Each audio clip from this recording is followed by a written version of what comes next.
Medicina e Saúde. Muito bom dia a todos, esse é o Medicina e Saúde na CBN. Hoje vamos falar sobre a calvície precoce. Estima-se que 25% dos homens entre 20 a 25 anos tenham algum grau de calvície e naqueles com mais de 50 anos de idade, a doença está presente em quase metade deles. A conversa de hoje é com o cirurgião Mohamed Najmedine, que integra a Sociedade Brasileira de Cabelo e é referência em transplante capilar no sul do Brasil. Muito bom dia, doutor, tudo bem? Opa, Matheus, como é que tá? Tudo bom? Tudo certo. Vamos lá, para falar sobre a calvície precoce. É algo que sempre existiu? Tem algo também que, em termos de atendimento, tem aumentado nos últimos anos? O que causa também, para explicar de fato a calvície, que é natural ou quando ela passa dos limites, ou seja, passa a ser algo que não era esperado, por exemplo? Na verdade, a calvície ela sempre existiu, né? A causa principal, a gente sabe que é genética, né? Vem hereditária da família, né? Então, só que agora, na verdade, os jovens estão cada vez mais preocupados com sua imagem. Então, eles têm percebido cada vez mais cedo esse detalhe, vamos dizer assim, né?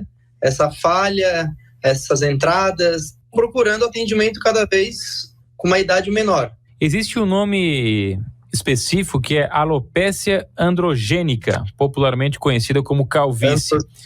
Tem ocorrido mais cedo. E até os números divulgados, né? Estima-se que 25% dos homens entre 20 a 25 anos tenham algum grau de calvície e naqueles com mais de 50 anos de idade a doença está presente em quase metade deles. Os números chamam a atenção dos especialistas, tendo em vista que a situação influencia na autoestima e na saúde emocional. É uma preocupação que está crescendo, ou seja, os atendimentos também vêm chegando aos consultórios. O que popularmente as pessoas vêm buscar na sua maioria dos casos?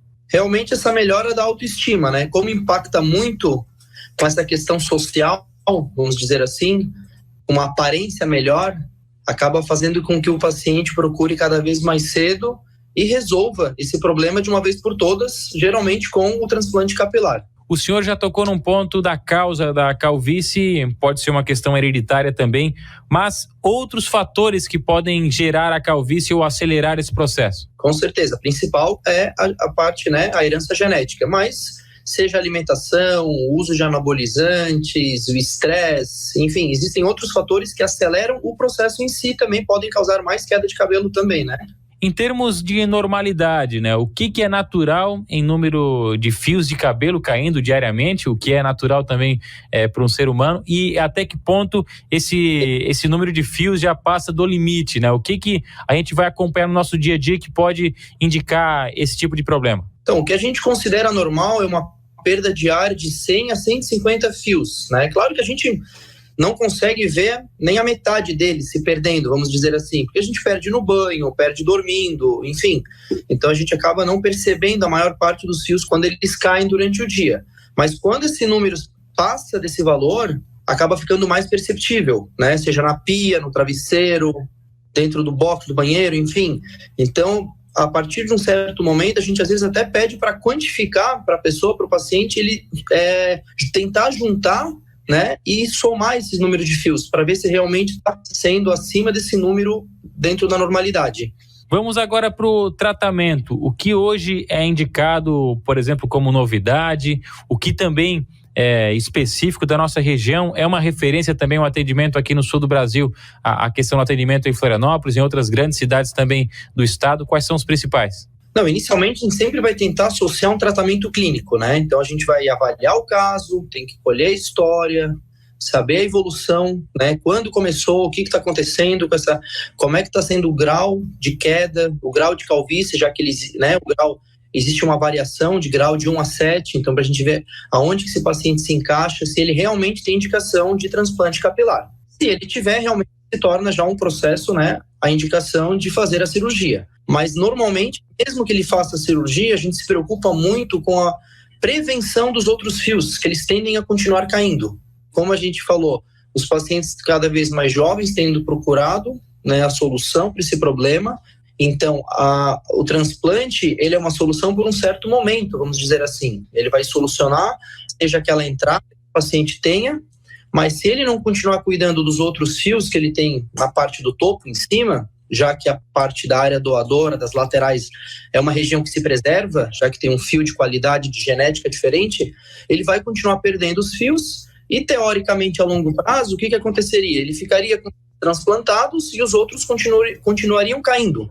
Então, essa é a importância de, além de fazer o transplante, ter esse cuidado, esse acompanhamento que a gente faz com os nossos pacientes aqui, né? Seja ele tratamento clínico, oral, tópico, injetável, enfim. Quando o senhor fala cuidar dos fios, né? Que tipo de cuidado é esse? Se a pessoa tem essa genética de calvície, ela tende a continuar perdendo cabelo, um dos principais cuidados é usar uma medicação que bloqueia essa queda, certo?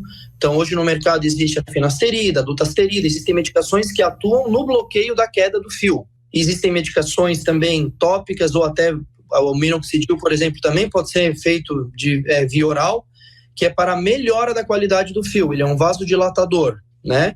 Hoje existem muitos cosméticos também, loções, shampoo, e ajudam também para melhorar a qualidade do fio. Mas, assim, basicamente, hoje, que a gente fala que é padrão ouro, é associar uma medicação que bloqueia a queda, ou a finasterida ou dutasterida, com um vasodilatador como o minoxidil para melhorar a qualidade de fio. Então, hoje seria o básico, as pacientes que têm uma genética de calvície. A cirurgia, ela dura quantas horas? É um procedimento demorado? E a questão dos fios que são aplicados, eles são aplicados todos de uma vez? É um processo a cirurgia? Como que funciona? Então, o procedimento ele é feito em 3 etapas, tá?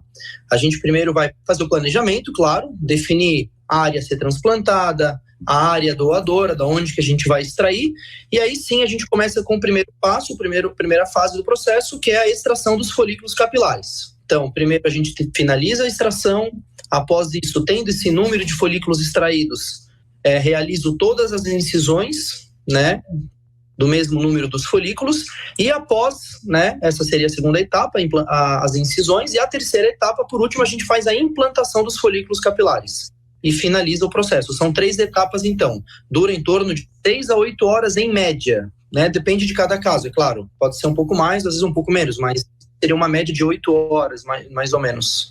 É dolorido? Como que é o pós-operatório? Não, normalmente o procedimento em si, ele é indolor, a gente faz com anestesia local, tá? O pós é super tranquilo também, já que não há cortes, né, como antigamente fazia na técnica antiga. Hoje a FUE, que é a técnica que a gente utiliza aqui, que é fio a fio, ela é muito mais delicada, né? A recuperação é muito mais rápida, muito mais, fica imperceptível praticamente, né? O local da área doadora não dá para ver que foi mexido ali, como antigamente se tinha o corte. Não sei se você já deve ter percebido, pacientes que fizeram aquela técnica apresentam uma cicatriz linear do couro cabeludo. Isso já não tem mais, então o processo em si de recuperação ele é muito mais rápido, o retorno às atividades se dá muito mais rápido, 2, 3 dias, em média, os pacientes já estão retornando às suas atividades, seja de trabalho, atividade física com 5 a 7 dias, dependendo, uma caminhada, algo mais leve, já está liberado, né? O uso do boné, que é uma coisa importante para proteção com a exposição solar, com 5 dias também já é liberado para o paciente poder sair na rua, enfim, poder, né, sair de casa sem problema algum. A questão do custo, né? Tem o orçamento, é paciente a paciente, existe um custo médio também para o procedimento? Na verdade a gente faz uma avaliação inicial para depois passar. A gente não pode estar falando de valores, né?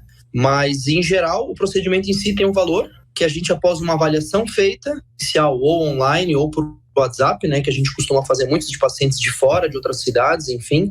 Então a gente depois disso passa realmente o orçamento do procedimento. E é 100% garantido ou existe algum tipo de margem de rejeição, enfim, para esse procedimento? Na verdade a gente não pode dizer que é 100% garantido, né? Não existe essa questão de garantia num trabalho desses. Sabe que o trabalho vai ser executado, tudo conforme as normas e tudo mais. O risco de rejeição, como você perguntou, teoricamente ele não existe porque a gente está fazendo um transplante que a gente chama de autólogo, que isso quer dizer é do paciente para ele mesmo, né? Então, não tem o risco de rejeição, diferente se por acaso, por exemplo, acontecesse de pai para filho, como já o pessoal pergunta muito, né?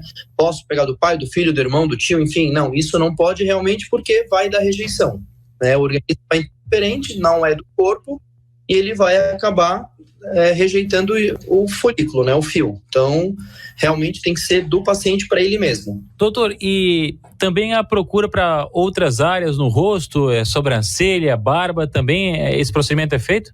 Pode ser feito em barba, em sobrancelha também, né? Às vezes a gente faz também cicatrizes no couro cabeludo, paciente que tem algum trauma, às vezes, na região, alguma queimadura, alguma coisa do tipo, também pode ser coberta com um transplante. Muito bem, conversamos com o Dr. Mohamed Najmedine, ele é cirurgião e, inclusive, da Sociedade Brasileira de Cabelo. Agradecendo demais os esclarecimentos aos nossos ouvintes, um bom trabalho ao senhor. Mais uma vez, obrigado pela participação conosco. Muito obrigado mais uma vez pela oportunidade, a todos. Um bom dia a todos e sábado que vem tem mais Medicina em Saúde.